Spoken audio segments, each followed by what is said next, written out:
Voilà. Et donc, on commence. Et donc, j'ai pas de lien d'intérêt particulier pour cette présentation.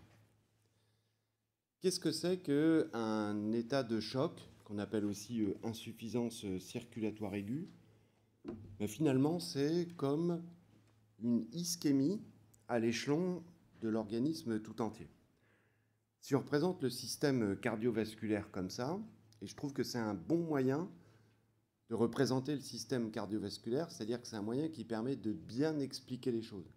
Si vous voulez expliquer à quelqu'un comment ça fonctionne, les états de choc, les insuffisances circulatoires aiguës, c'est bien d'utiliser ce schéma sur lequel, vous le voyez, il y a le cœur qui est représenté avec les poumons entre le cœur droit et le cœur gauche. Ce qui est important de voir à cet étage-là, c'est que il y a un montage comme un montage en série, par analogie avec un circuit électrique. Et puis le cœur, bien sûr, envoie le sang oxygéné vers les différents tissus. Et là, les différents tissus ou les différents territoires vasculaires sont comme branchés en parallèle. Et puis le sang revient par le système veineux. La définition physiopathologique d'un état de choc, c'est une diminution de la perfusion des organes qui conduit à une inadéquation entre les apports et les besoins en oxygène. Et si vous vous rappelez, c'est la définition d'une ischémie d'un organe. Par exemple, l'ischémie du myocarde, c'est ça, c'est une inadéquation entre les besoins en oxygène du myocarde et les apports en oxygène par les coronaires. Et donc, une fois encore, on peut dire qu'un état de choc, sa définition physiopathologique, c'est comme une ischémie à l'échelon de l'organisme entier. J'insiste là-dessus parce que finalement, ce dont on va parler, c'est de transport en oxygène, c'est de consommation en oxygène par les tissus. Alors on va voir la physiopathologie sous trois aspects différents dans les minutes qui viennent. Les mécanismes de base, et là on parlera des différents types d'états de choc. On parlera de physiopathologie des conséquences, et puis on verra ce que ça implique, les traitements qu'on utilise tous les jours au plan physiopathologique, là encore. Alors c'est quoi les mécanismes de base? Et tout d'abord, voyons ce qui se passe à l'état normal sur le schéma qu'on utilise là. Donc le cœur reçoit le sang veineux par les deux veines caves et il se remplit, et l'état de remplissage, c'est ce qu'on appelle la précharge cardiaque. Vous savez, c'est l'état de tension du cœur juste avant la contraction. Donc le remplissage, c'est ce qu'on appelle la précharge. Le sang qui arrive par le cœur droit, évidemment, est oxygéné par les poumons, et le cœur gauche éjecte le sang oxygéné vers les organes. Au passage, vous voyez qu'à cause de ce branchement en série, le débit cardiaque, celui qui sort par l'aorte, c'est le même que le débit qui arrive par les deux veines caves. Des fois, on a du mal à se représenter ça, mais c'est exactement la même chose. Le cœur ne peut éjecter par l'aorte que ce qu'il a reçu au même moment par les deux veines caves. OK ?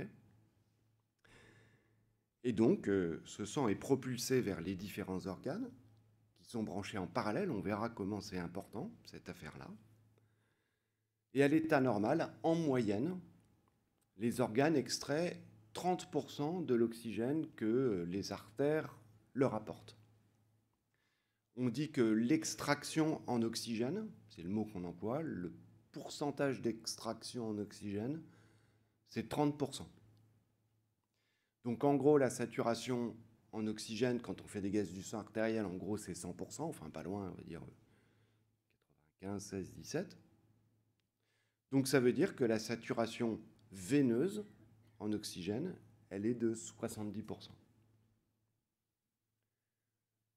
Là, j'ai une question pour vous. Vous avez déjà prélevé des gaz du sang veineux pour faire une DAV ou des choses comme ça? Où est-ce qu'on prélève le sang veineux pour avoir une idée de la saturation veineuse? Au pli du coude? On la prélève où? dans une voie centrale, ou alors même idéalement, vous savez où c'est le mieux pour mesurer la saturation veineuse? J'ai entendu? Par la Swan-Ganz. Pourquoi? Parce qu'en fait, tous ces territoires, donc voilà, ils consomment de l'oxygène différemment. Par exemple, le cœur, il consomme énormément d'oxygène. Et puis là, au repos, nos muscles, ils ne consomment pratiquement pas d'oxygène. Donc tout dépend du territoire. Si vous prélevez la saturation veineuse au pli du coude, vous allez avoir un reflet de l'extraction juste de l'avant-bras et de la main. Si vous la prélevez au niveau de la veine fémorale, que le membre inférieur.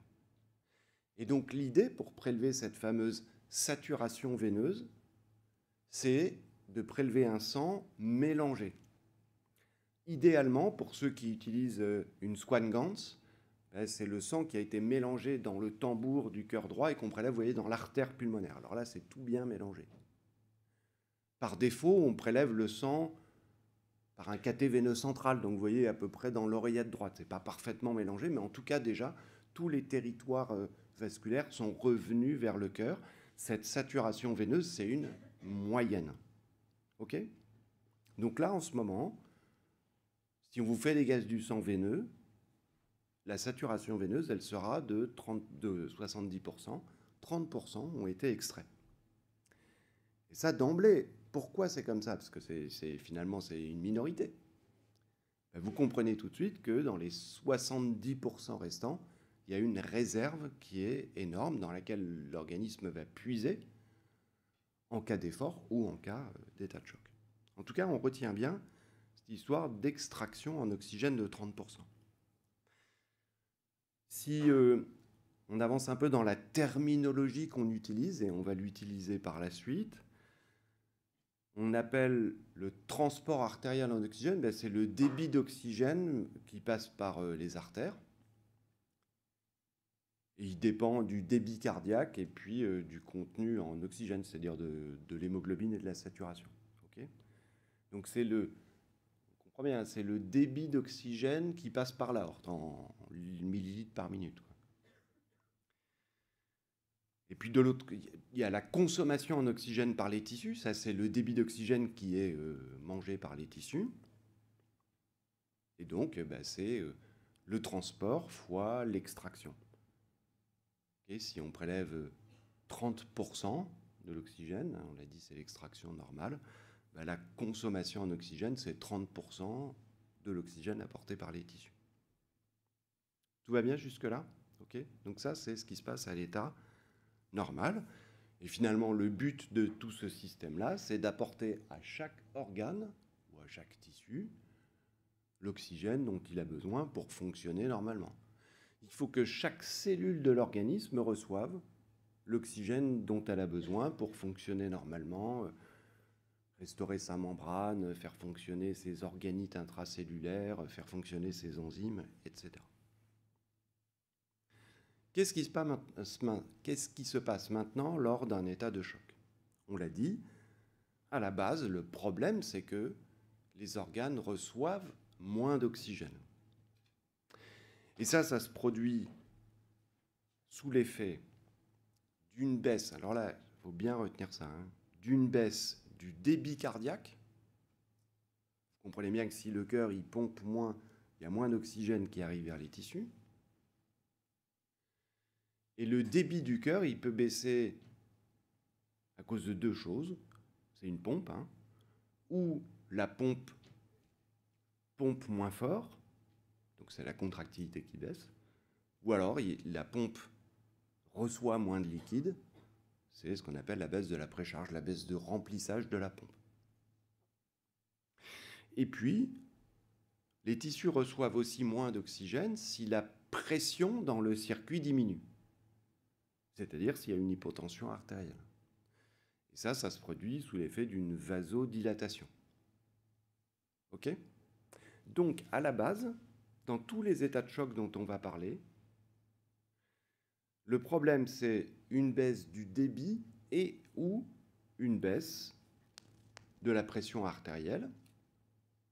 Et à l'origine de ça, il y a une baisse du remplissage cardiaque et ou une baisse de la contractilité et ou une vasodilatation. tous états de choc confondus. C'est un résumé, là. Est-ce que vous suivez bien jusque-là? OK? Pas de questions?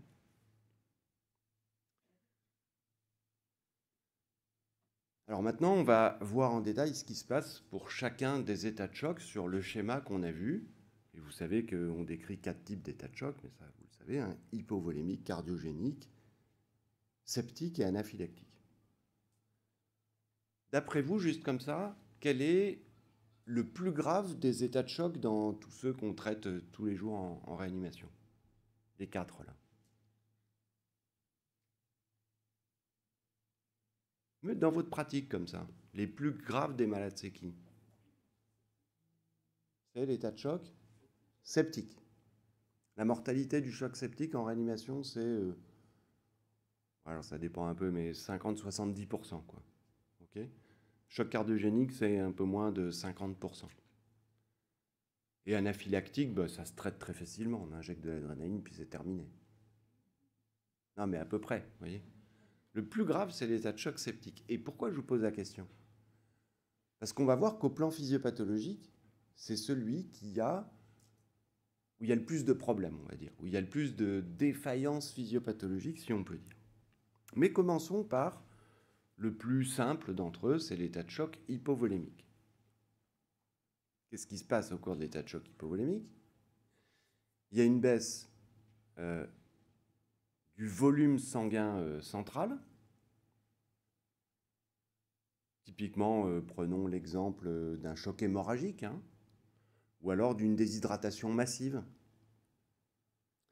Donc il y a une baisse du volume, donc dans le réservoir veineux, le volume baisse. Donc ça veut dire que la pompe reçoit moins de liquide, donc comme on l'a dit tout à l'heure, la précharge baisse, le remplissage de la pompe baisse.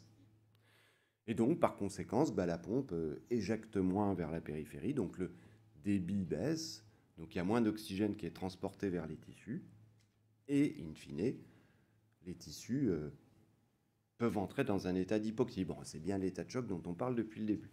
Vous comprenez bien? Donc le primum movens, c'est une baisse du volume sanguin central. La pompe est moins alimentée, elle éjecte moins. Face à cet état de choc hypovolémique, il y a des mécanismes adaptatifs de défense qui vont se mettre en route. Et en gros, il y a 2 grands mécanismes de défense qui vont se mettre en route. Premièrement, il y a la stimulation sympathique. Vous vous rappelez, hein, donc le système sympathique, il est déclenché par quoi? Vous vous rappelez ça? Qu'est-ce qui fait que la stimulation sympathique se met en route? Ils sont où les récepteurs qui mettent en route le système sympathique? Ouais. Au niveau de la bifurcation carotidienne, vous vous rappelez, il y a des barorécepteurs. Donc quand la tension baisse, il y a une stimulation sympathique qui se met en route. C'est ce qui se passe si vous vous levez de la chaise, hein, c'est la même chose. Donc là, j'ai une question pour vous. Donc, d'après vous, la stimulation sympathique qui se produit parce qu'il y a une hypotension, elle entraîne une vasoconstriction artérielle, elle entraîne une augmentation du débit cardiaque, elle entraîne une tachycardie. Qui pense qu'il y a une vasoconstriction artérielle? Levez la main, allez-y, soyez pas timide. Qui pense qu'il n'y a pas de vasoconstriction artérielle? Vous êtes obligé de répondre. Qui pense qu'il y a une vasoconstriction artérielle? Allez-y. Ouais, c'est vrai. Qui pense qu'il y a une augmentation du débit cardiaque? Oui, et une tachycardie? Ça, tout le monde est d'accord. En effet, c'est bien les mécanismes par lesquels le système sympathique va contrer la baisse de volume sanguin central. Par la stimulation des récepteurs cardiaques, ça augmente la fréquence, donc c'est la tachycardie, ça augmente la force de contraction, ce qu'on appelle l'inotropisme, et donc en conséquence, le débit cardiaque va augmenter. Ben oui, donc la pompe va tourner plus vite et plus fort, même si elle reçoit moins de remplissage. Vous êtes d'accord? Et puis par ailleurs, il va y avoir une vasoconstriction artérielle, et ça va permettre de pressuriser le circuit. Prenons toujours l'exemple de la pompe. Le tuyau d'arrosage que vous tenez, si la pompe tourne moins fort, ben, il y a moins de débit qui sort. Si vous voulez toujours arroser aussi loin, qu'est-ce que vous allez faire? Vous allez pincer le tuyau. Vous allez pressuriser le circuit pour restaurer la pression de perfusion.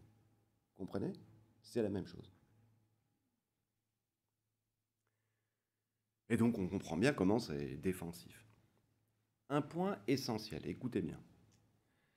Le système sympathique, son but dans la vie, c'est de maintenir normale la pression artérielle moyenne. Vous savez, tous les chiffres de pression artérielle. Systolique, diastolique, moyenne. C'est la pression artérielle moyenne qui est la plus importante. Parce que c'est d'elle que dépend la perfusion des organes. Par exemple, le rein, ce qui détermine sa perfusion, c'est la pression artérielle moyenne. Ce n'est pas la systolique, ce n'est pas la diastolique. Je dis ça parce que cette pression artérielle moyenne, c'est la pression artérielle qui est régulée par l'organisme. L'organisme va dépenser tout un tas d'énergie et faire tout un tas d'efforts pour maintenir cette moyenne constante. Et le système sympathique, son but, c'est de maintenir la moyenne constante quoi qu'il arrive. C'est une valeur régulée de l'organisme. Il n'y en a pas tant que ça, hein. Par exemple, la température corporelle, c'est régulé. Vous savez qu'il y a tout un tas de systèmes pour faire en sorte qu'on soit toujours à 37 et quelques. La glycémie, vous avez appris tous les mécanismes qui, rappelez, glycolyse, glycogénolyse, glycogénogénèse, qui permettent de maintenir constante la glycémie, la natrémie, parce que de ça dépend le volume du cerveau. Et bien la pression artérielle moyenne, c'est une variable vitale, on pourrait dire ça comme ça. Elle tend à rester constante, quoi qu'il arrive. Et ça, c'est super important, et ça a une application clinique, c'est que c'est la pression artérielle que vous allez viser avec votre traitement. Et ça explique pourquoi, quand vous réglez la dose de noradrénaline, c'est pour atteindre une cible de pression artérielle quoi? Systolique, diastolique, non, de pression artérielle moyenne. Comprenez? La fréquence cardiaque, elle va varier. La systolique, elle va varier. D'ailleurs, ce n'est pas des constantes vitales. La seule constante vitale dans ce que vous appelez les constantes vitales tous les jours, c'est la pression artérielle moyenne. Les autres, c'est des variables vitales. Comprenez bien? Donc la conséquence clinique de ça, c'est que c'est la moyenne qu'on va utiliser pour régler la dose de vasopresseur. C'est ce que l'organisme, c'est la pression artérielle moyenne cible que l'organisme utilise pour ses vasopresseurs à lui, c'est-à-dire pour le système sympathique. Bon. J'ai une petite question à ce sujet. Oui, bien sûr. Alors, parfois, ça peut arriver, il y a des patients qui arrivent et qui ont une systolique très haute, ou plutôt très basse. On n'a pas 65 de PAM, et pourtant on a 13-14 de systolique. Donc même dans ce cas-là, il faut vraiment atteindre les 65 de PAM avec la noradrénaline, on est d'accord? C'est exactement ce que je veux dire. C'est-à-dire que ce qui compte, c'est vraiment la moyenne. Par exemple, vous pouvez avoir, alors ce qu'on a, c'est plutôt l'inverse, c'est-à-dire un malade qui a une petite systolique, alors il a 90 de systolique, mais pour régler le traitement vasopresseur, ce qui va compter, c'est la moyenne. D'accord? Donc c'est bien ça, c'est exactement ça. Le deuxième mécanisme qui va se mettre en route a à voir avec l'oxygénation des tissus. La deuxième question pour vous, au cours d'un état de choc, par exemple hypovolémique, la saturation veineuse en oxygène, d'après vous, veineuse, hein, vous voyez ce qu'on avait vu prélevé dans le sang, est-ce qu'elle baisse ou est-ce qu'elle augmente? Est-ce que d'après vous, la microcirculation se dilate ou au contraire se constricte? Et est-ce que les tissus extraient plus d'oxygène? On va commencer par la dernière. Au cours d'un état de choc, par exemple hypovolémique, d'après vous, est-ce que c'est vrai que les tissus extraient plus d'oxygène du sang artériel? Qui pense que oui? Est-ce que la microcirculation se dilate? Oui. Et est-ce que la saturation veineuse en oxygène diminue? Très bien. Et en effet, c'est ce qui se passe et vous avez raison. Le deuxième grand mécanisme adaptatif, c'est une augmentation de l'extraction en oxygène.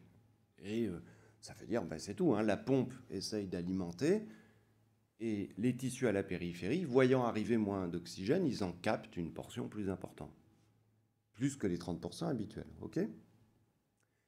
Et vous êtes peut-être déjà posé la question, comment ça se fait? Qu'est-ce qui explique que cette fameuse extraction en oxygène augmente? Est-ce qu'il y a des pompes en oxygène, à oxygène, qui se mettent en route? Mais en fait, non. Comment est-ce que l'extraction en oxygène augmente? C'est grâce à la microcirculation. Si on représente cette fois-ci le système avec la microcirculation et puis des petites cellules qui captent l'oxygène, comment est-ce que, si on grossit, comment est-ce que l'extraction d'oxygène va augmenter? Ça va se faire par le biais du recrutement de capillaires qui sont, à l'état normal, fermés et qui vont se dilater. Comment est-ce que ça se passe? Prenons une coupe transversale du système, d'accord? À l'état normal, comment est-ce que l'oxygène circule depuis le sang jusque vers la cellule? D'abord, l'oxygène dans le sang, il est où?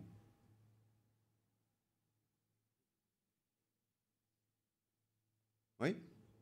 Allez-y, allez-y, oui. Il est sur l'hémoglobine. Alors, il y a une toute petite portion qui est dissoute. Et d'ailleurs, c'est celle qu'on mesure. Quand on mesure la pression artérielle en oxygène, là, la PaO2, on mesure que la portion dissoute. C'est celle qui, comme elle est libre, elle tape sur les parois de la seringue, donc elle exerce une pression.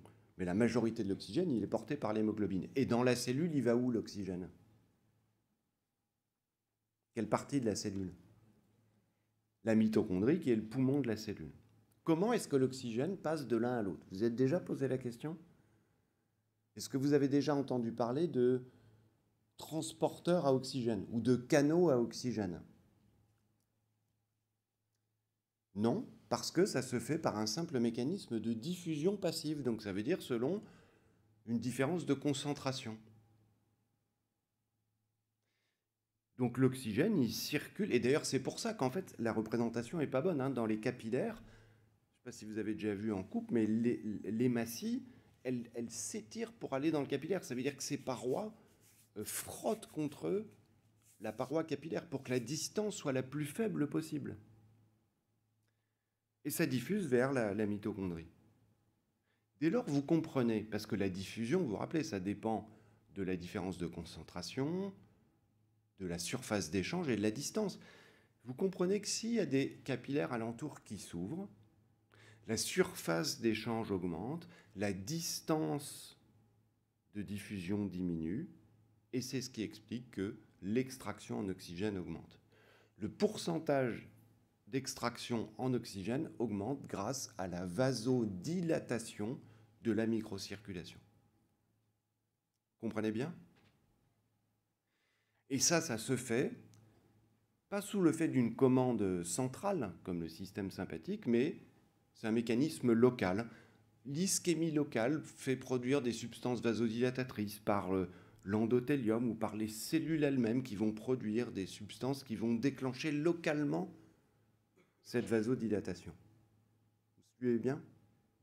Et ça va permettre que les tissus, voyant arriver moins d'oxygène, vont en extraire une partie plus importante.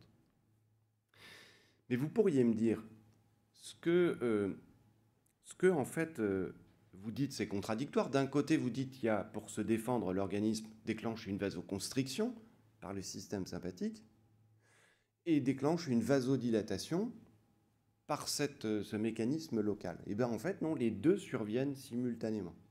Sauf que ils surviennent avec une force différente selon le territoire vasculaire. Vous avez des territoires qui sont très sensibles à la vasodilatation locale, à cette autorégulation. Et ces territoires, ils vont être protégés pendant l'état de choc. C'est en premier lieu le cœur, mais aussi le cerveau. Et il y a d'autres territoires qui sont au contraire sensibles pratiquement que à la vasoconstriction sympathique, qui vont être sacrifiés, qui vont laisser leur débit pour les organes vitaux. Et typiquement, c'est la peau. C'est pour ça qu'il y a des marbrures au cours de l'état de choc. Vous comprenez? C'est pour ça, au demeurant, que c'est aussi important de dire que le circuit est branché en parallèle. Vous vous rappelez, en électricité, ça veut dire, enfin vous vous rappelez peut-être pas, hein, mais ça veut dire que les résistances, elles peuvent varier différemment selon les circuits. C'est pour ça qu'on insiste là-dessus. C'est ce qu'on appelle le phénomène de partition du débit cardiaque, pour favoriser les organes vitaux. Tout ça, c'est lié entre l'équilibre, c'est lié à l'équilibre entre ces deux phénomènes adaptatifs, vasoconstriction sympathique et vasodilatation de la microcirculation. OK. Voilà ce qui se passe donc au cours de l'état de choc hypovolémique. Une conséquence, donc les tissus, ils vont extraire plus d'oxygène, vous êtes d'accord, hein? Donc ça veut dire que la saturation veineuse en oxygène, qu'est-ce qu'elle va faire? Elle va baisser. C'est super important, parce que ça veut dire que la saturation en oxygène, elle va nous dire quel est l'état d'adéquation entre les apports et les besoins en oxygène. C'est pour ça que c'est un truc aussi important. Finalement, la saturation veineuse en oxygène, c'est ce qu'il y a sur votre compte en banque. Qui sait mieux que personne si votre salaire est adapté à vos dépenses, ou plutôt si vos dépenses sont adaptées à votre salaire? Eh bien, c'est votre banquier, parce qu'il sait ce qu'il y a sur votre compte à la fin du mois. Si votre salaire, donc le transport artériel, il est de 300, l'extraction, c'est 30%, ok? Il reste 70%. Imaginez qu'on baisse votre salaire, mais vous continuez à vivre sur le même pied, à dépenser autant d'argent. Et bien forcément, sur votre compte, à la fin du mois, il va y avoir moins de sous. Si je regarde ce qui reste sur votre compte bancaire à la fin du mois, je sais l'adéquation entre les apports et les besoins en oxygène. Je sais si on vous a baissé votre salaire ou pas, dès lors que vous consommez toujours pareil. C'est pour ça qu'on surveille la saturation veineuse en oxygène. C'est une conséquence clinique majeure, hein. La saturation veineuse en oxygène permet d'apprécier l'adaptation du débit cardiaque aux besoins en oxygène. Et quand on va traiter un malade, si on veut augmenter le débit cardiaque pour savoir si c'est adapté ou pas, qu'est-ce qu'on fait? On dose la SVO2. Chez un malade qu'on surveille, si on voit baisser la SVO2, on sait qu'il y a quelque chose qui ne va pas bien. Toujours. On passe à l'état de choc cardiogénique. Là, le mécanisme de base, c'est quoi dans un choc cardiogénique? Une défaillance de la pompe. Le meilleur exemple et le plus fréquent des chocs cardiogéniques, c'est quoi? C'est l'infarctus du myocarde, donc la pompe baisse, plus de contractilité. Donc vous comprenez pourquoi le débit diminue, et donc à l'évidence pourquoi le transport artériel baisse et pourquoi il y a une hypoxie tissulaire, c'est pas compliqué. Et les mécanismes de défense qui se mettent en route, c'est les mêmes. Stimulation sympathique, augmentation de l'extraction en oxygène. Maintenant, l'état de choc septique, qui, je l'ai dit, est le plus compliqué des états de choc et le plus grave au plan physiopathologique. Il y a plusieurs mécanismes, mais la première caractéristique sur notre schéma, c'est une vasodilatation. Les germes entraînent une vasodilatation veineuse et artérielle. Ça, veineuse, c'est très important aussi, hein. Et ça va créer, vous le comprenez bien, une hypovolémie relative. Est-ce que vous comprenez bien pourquoi? C'est-à-dire que si vous imaginez que les veines se dilatent beaucoup, les veines, c'est 70% du sang veineux, hein, de l'organisme. Et 70% de ce sang veineux, il est situé dans le territoire digestif, splanchnique. Imaginez que ce territoire se dilate, la pompe, elle voit arriver. C'est pour ça que sur ce schéma, l'importance ce schéma est bien parce qu'il montre l'importance du réservoir veineux. Donc l'état de choc septique s'accompagne d'une hypovolémie relative. Et puis, dans en gros 30-50% des cas, il y a aussi une défaillance de contractilité cardiaque. Vasodilatation, hypovolémie relative et baisse de la contractilité cardiaque. La troisième grande caractéristique de l'état de choc septique, c'est quoi? C'est une baisse de l'extraction en oxygène. Celle qui devrait normalement augmenter, parce qu'on a un état de choc, au contraire, elle baisse. Et ça, c'est lié à quoi? C'est lié à une défaillance de la microcirculation. Au cours de l'état de choc septique, la microcirculation va s'abîmer. On va voir apparaître de grands shunts artério-veineux et des capillaires tout grêles. Ceux qui devraient se dilater, ils sont moins sensibles à la vasodilatation qu'on a vue tout à l'heure. Et en plus, l'activation de l'inflammation va créer des thrombies à l'intérieur des petits vaisseaux. Donc en plus, dans ce territoire-là, on va voir apparaître les quelques vaisseaux qui sont encore ouverts, ils vont être obstrués par des thrombies. L'état de choc septique, c'est d'abord une maladie de la microcirculation, et ça explique pourquoi cette dysfonction microvasculaire conduit à la baisse de l'extraction en oxygène. Vous suivez bien?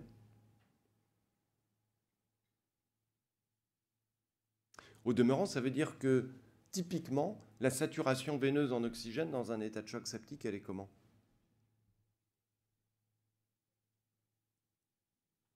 Parlez bien fort. Oui, oui. Elle va être conservée. Dès qu'on commence à traiter les états de choc septique, la saturation veineuse en oxygène est à 70%, sa valeur normale, et elle ne va pas bouger de tout l'état de choc septique. C'est super important parce qu'en pratique clinique, ça veut dire qu'on ne va plus pouvoir se servir de la SVO2 pour monitorer notre patient. Donc vous voyez que, enfin, même comme ça, vous voyez bien que c'est plus physiopathologiquement plus grave qu'un état de choc hypovolémique ou cardiogénique. Vous voyez ça. Les mécanismes de défense, ils vont être beaucoup moins efficaces que d'habitude parce que vasodilatation, donc beaucoup moins d'augmentation possible du tonus artériel, diminution de l'extraction en oxygène, donc le mécanisme habituel d'augmentation d'extraction, vasodilatation de la microcirculation, il ne va pas pouvoir se mettre en route. Dysfonction cardiaque dans la moitié des cas, donc l'augmentation de la contractilité pas possible. Les mécanismes de défense sont beaucoup moins efficaces au cours du choc septique, et là encore, ça fait la gravité particulière de l'état de choc septique. Oui, bien sûr, allez-y. Prenez le micro, et comme ça les autres vous entendent. Je me demande en fait pourquoi la saturation veineuse, elle n'augmenterait pas, car la microcirculation, on dit qu'elle est altérée. Donc voilà. Vous vous rappelez, qu'est-ce qui fait que l'extraction dans un choc hypovolémique, qu'est-ce qui fait qu'elle augmente? C'est que les capillaires qui sont fermés, ils sont très sensibles aux signaux dilatatoires qui vont arriver, et dès qu'ils entendent une hypoxie dans le coin, ils vont se dilater. Oui. Okay ? Dans l'état de choc septique, il aimerait bien pouvoir le faire, le petit capillaire qui est fermé. Mais il n'est pas capable de le faire parce qu'il est abîmé. Il est moins sensible aux signaux vasodilatateurs. Il est obstrué par des thrombies. Il ne va pas réagir aux substances dilatatrices qui pourtant l'entourent. Il y a eu une dysfonction de la microcirculation. Ces mécanismes sont abîmés. D'accord. Vous comprenez ? Donc c'est bien ça. C'est pour ça que je dis que c'est d'abord une maladie de la microcirculation. On aimerait bien qu'il y ait, mais ce n'est pas possible. Une vasodilatation. L'état de choc anaphylactique, c'est un peu comme le choc septique, c'est-à-dire que c'est d'abord un choc vasodilatatoire, C'est un choc vasodilatatoire, mais il n'y a pas de diminution de l'extraction en oxygène. Donc c'est pas cette altération de la microcirculation, elle est beaucoup moins importante. Enfin, elle n'existe pas lors du choc anaphylactique. Donc la présentation d'un choc allergique, c'est d'abord une vasodilatation, donc une hypovolémie relative, une hypotension, et puis il y a aussi une diminution de la contractilité cardiaque. Il y a un œdème cardiaque comme il y a un œdème cutané, enfin voilà. Mais ça n'a pas la gravité d'un état de choc septique. Est-ce que vous avez bien compris donc ces mécanismes ces mécanismes physiopathologiques des 4 états de choc différents. Et pourquoi, je disais au début, que finalement, quand il y a un état de choc, c'est ou que le débit cardiaque baisse du remplissage lors d'un état de choc hypovolémique, baisse de la contractilité dans un choc cardiogénique, ou que la pression de perfusion des organes baisse, vasodilatation au cours d'un état de choc septique. La base, au plan des gros vaisseaux et du cœur, c'est ça. Vous suivez bien? Alors, les conséquences des états de choc, et on va juste parler de 2 points. Ça va être assez court, cette partie-là. La première chose, c'est que quand il y a un état de choc qui apparaît, ça va finalement toucher tous les organes qui vont dysfonctionner. Typiquement, quand il y a une défaillance hémodynamique, donc je l'ai dit à nouveau, baisse du débit ou baisse de la pression artérielle, si en plus il y a des germes dans le cas du choc septique, ça va entraîner une défaillance des organes les uns après les autres. Le premier organe qui va souffrir, c'est le rein. L'insuffisance rénale fonctionnelle est constante au cours des états de choc. Ça va entraîner une défaillance respiratoire, notamment les germes, et typiquement, on va s'associer à l'état de choc un SDRA. Ça va donner une défaillance neurologique, et notamment au cours du choc septique, vous savez que les gens ils sont confus, il y a une encéphalopathie septique. À un stade plus grave encore, ça va entraîner une défaillance hématologique, avec une coagulation intravasculaire disséminée. Et à un stade encore plus important, une défaillance du foie, avec une insuffisance hépatocellulaire. L'insuffisance hépatocellulaire n'est pas constante. L'insuffisance rénale est constante. Ce que je veux dire là, c'est que l'hypoxie tissulaire qui apparaît au cours des états de choc va entraîner une cascade de dysfonctions d'organes, aboutissant finalement à ce qu'on appelle un syndrome de défaillance multiviscérale. Enfin, vous avez déjà entendu parler, mais donc c'est la défaillance des organes les uns après les autres en cascade.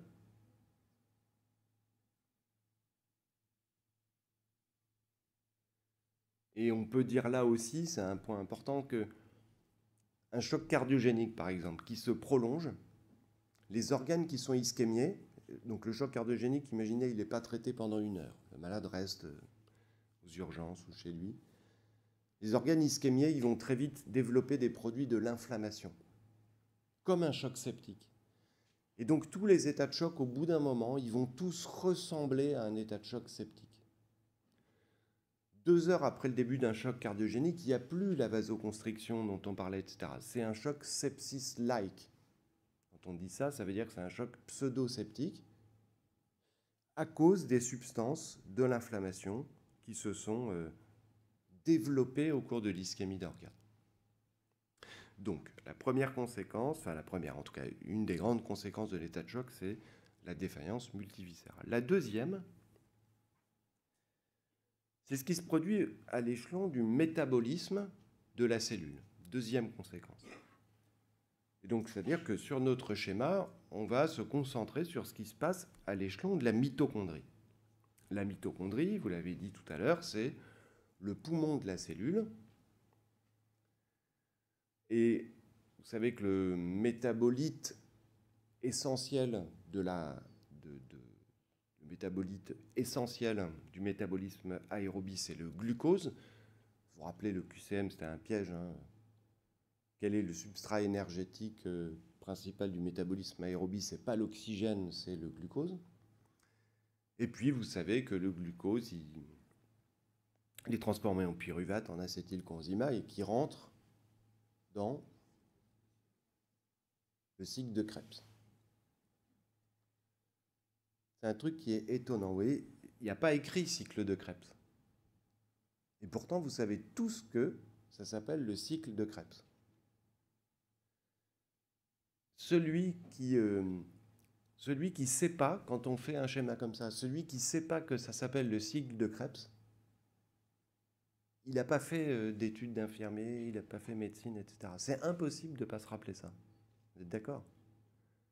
Et c'est étonnant, hein, pourquoi on se rappelle tout, alors que si je vous demandais comme ça la réaction de la glycogénolyse, ça ne vous viendrait pas à l'esprit. Si je vous parle du cycle de Cori, que vous avez sans doute vu aussi, vous ne savez pas ce que c'est. Mais le cycle de Krebs, c'est un truc qu'on retient. C'est étonnant, hein, pourquoi ça, c'est resté.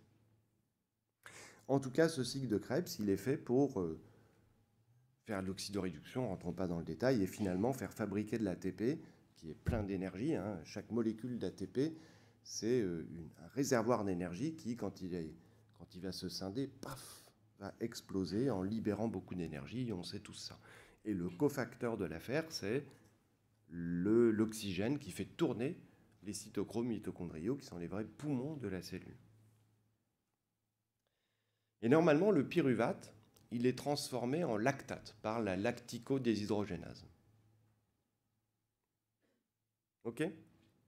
C'est une réaction hyper efficace. Une molécule de glucose produit 38 molécules d'ATP. Donc on est dans le chapitre des conséquences de l'état de choc. Qu'est-ce qui se passe si l'hypoxie tissulaire survient? Imaginons que tous les mécanismes de défense qu'on a vus jusqu'à maintenant soient dépassés. OK ? Il n'y a plus d'oxygène. Donc ça veut dire qu'il n'y a plus de métabolisme aérobie. Donc on passe en métabolisme anaérobie. Il n'y a plus de phosphorylation oxydative. Tout ça disparaît. La première conséquence de ça, c'est que le taux de pyruvate, qui est plus employé dans le cycle de Krebs, va augmenter. Et la conséquence, c'est que le taux de lactate augmente. Et le lactate va passer dans le sang, et le lactate, on va le doser. Ce qui est écrit sur cette diapositive, c'est que le lactate, c'est un indicateur de métabolisme anaérobie. C'est un voyant qui s'allume en cas de métabolisme anaérobie. Et bien sûr, la conséquence clinique, elle est énorme, c'est que on dose tous le lactate comme marqueur du métabolisme anaérobie. Et même plus que ça, il n'y a pas de faux négatif à l'utilisation du lactate. Il y a des faux positifs. Le lactate peut augmenter dans d'autres cas que les états de choc, mais il n'y a pas d'état de choc sévère sans augmentation du taux de lactate. Le lactate va nous servir aussi pour suivre l'état de choc. Enfin, vous savez ça, comme moi. Voilà à quoi c'est dû. Le lactate, c'est un marqueur du métabolisme anaérobie. Pas de questions là-dessus, donc déférence multiviscérale, augmentation du taux de lactate, et on passe maintenant au traitement. Le traitement du choc hypovolémique, d'après vous, c'est quoi? Enfin, vous le savez, hein, donc allez-y, dites-le. C'est le remplissage vasculaire. Que vous allez faire avec quoi? Avec un soluté de remplissage, oui, mais lequel? Un cristalloïde, lequel? Alors, ou du ringer lactate, ou du sérum physiologique, qui n'est pas du sérum et qui n'est pas physiologique. Donc, je suggère d'appeler le soluté salé isotonique, mais c'est le sérum phy dont on parle, c'est de l'eau avec 9 grammes de sel dedans. Le ringer lactate, c'est pareil, sauf qu'on a ajouté d'autres trucs pour qu'il y ait moins de chlore à l'intérieur. Parce que si vous remplissez énormément un malade, mais des litres avec du sérum phy, il y a une hyperchlorémie qui apparaît, donc une acidose. Et c'est pour ça que certains suggèrent d'utiliser du ringer ou du ringer lactate. Voilà, bref. Un soluté cristalloïde, ça veut dire que si vous le laissez sécher, il y a des petits cristaux sur la table. En effet, le but, évidemment, hein, c'est que quand on va... on remplit le réservoir, hein, finalement. Donc quand on va remplir le réservoir, on va restaurer la précharge cardiaque, donc on va augmenter le volume sanguin central, augmenter le débit cardiaque, augmenter le transport artériel en oxygène, etc. Donc c'est facile à comprendre. Ce pourquoi j'insiste là-dessus, c'est que choc hypovolémique, le remplissage, on le comprend, va réverser assez facilement le truc. Maintenant, si on prend l'exemple du choc septique, les choses sont plus compliquées. Parce qu'on l'a vu, la physiopathologie est plus compliquée. Alors, quel est, mais je vous le demande d'ailleurs, le premier traitement qu'on met en route au cours de l'état de choc septique? Qui dit la noradrénaline? Et qui dit le remplissage vasculaire ou l'expansion volémique? Alors, soyons clairs, hein, le premier traitement, ça doit être le remplissage vasculaire. Et le but, bien sûr, c'est de contrer l'hypovolémie relative qu'on a vue tout à l'heure. Une question pour vous. Cette expansion volémique est réalisée avec du soluté salé isotonique dans la majorité des cas. Qui est d'accord avec ça? Au cours du choc septique, hein? Oui, on peut utiliser du Ringer lactate, mais qu'est-ce qu'il ne faut pas utiliser au cours de l'état de choc septique? Non, alors le glucosé, ce n'est pas un soluté de remplissage. C'est le voluvène, c'est tous les hydroxyéthylamidons. Les macromolécules, ça c'est interdit de les utiliser dans le choc septique. Est destiné à augmenter avant tout le débit cardiaque. Qui dit ça? Et les autres, ils pensent quoi s'ils hésitent? J'insiste, le but du remplissage, c'est d'augmenter le débit cardiaque. Ce n'est pas d'augmenter la pression artérielle. Et troisièmement, le remplissage dans le choc septique est efficace dans 90% des cas. Qui est d'accord avec ça? Qui n'est pas d'accord avec ça? Ah, c'est bien. Pardon? J'ai entendu un commentaire. Non?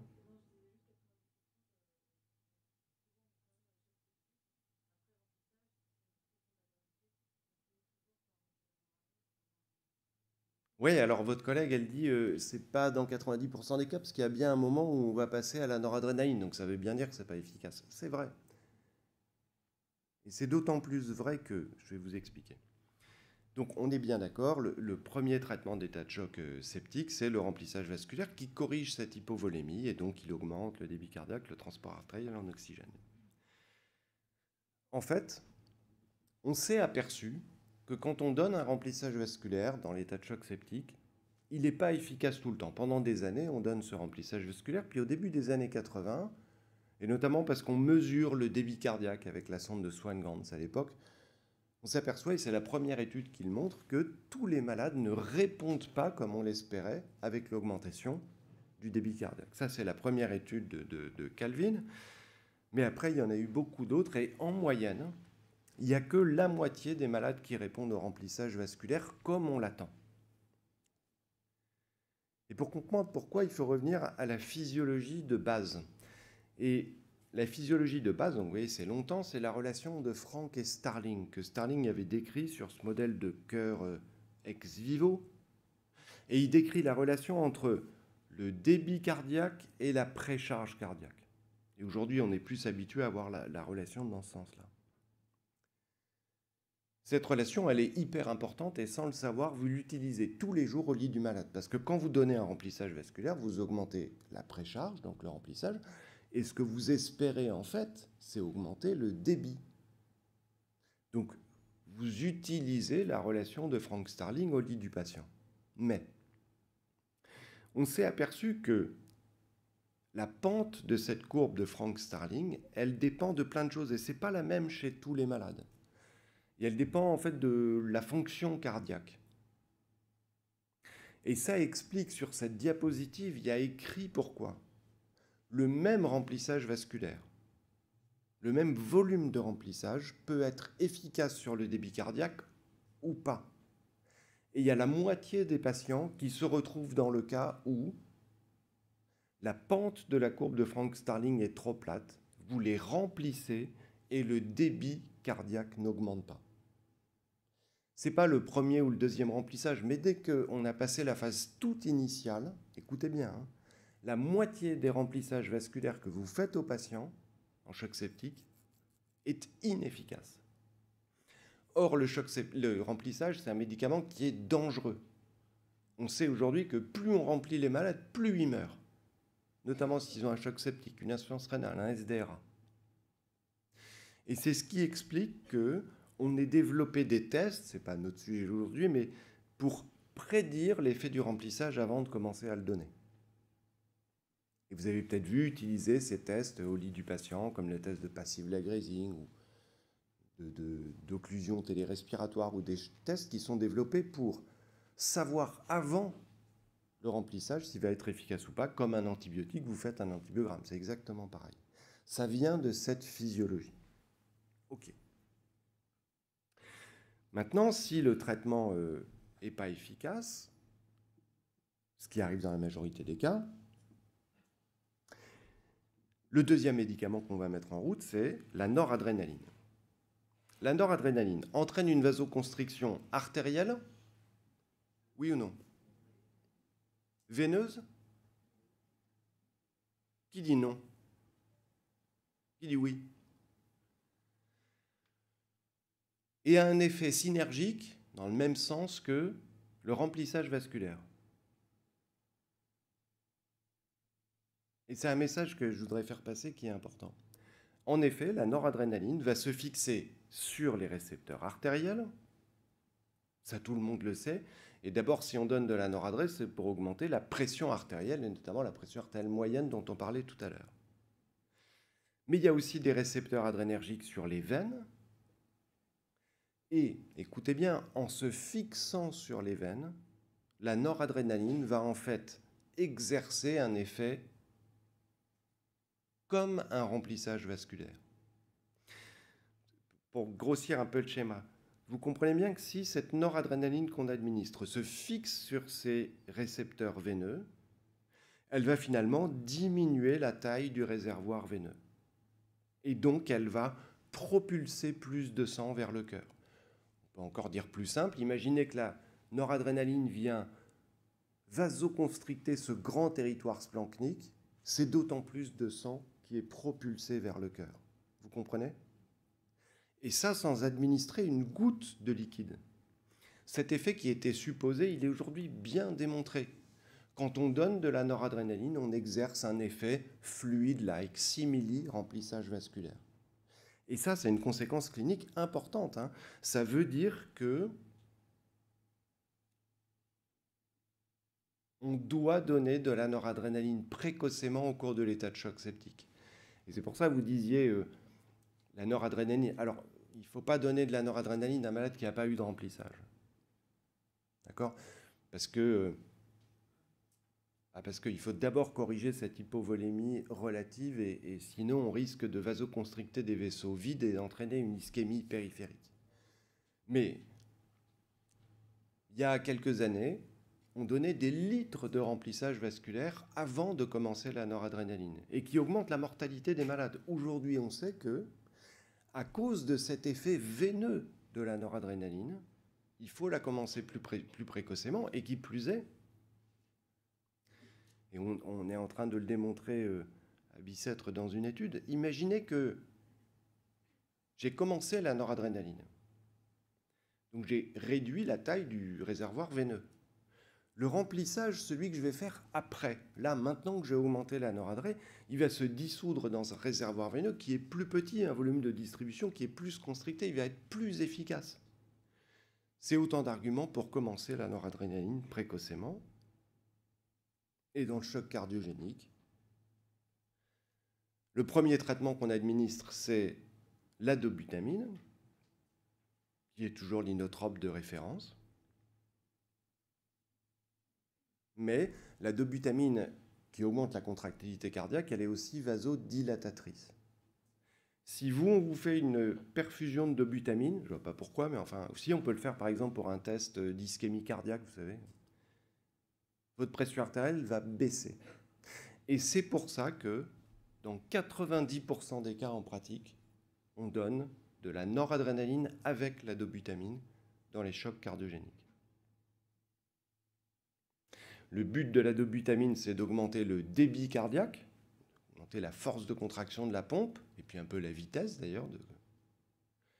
Et le but de la noradrénaline, c'est de contrer l'effet vasodilatateur de la dobutamine. Merci beaucoup pour votre attention.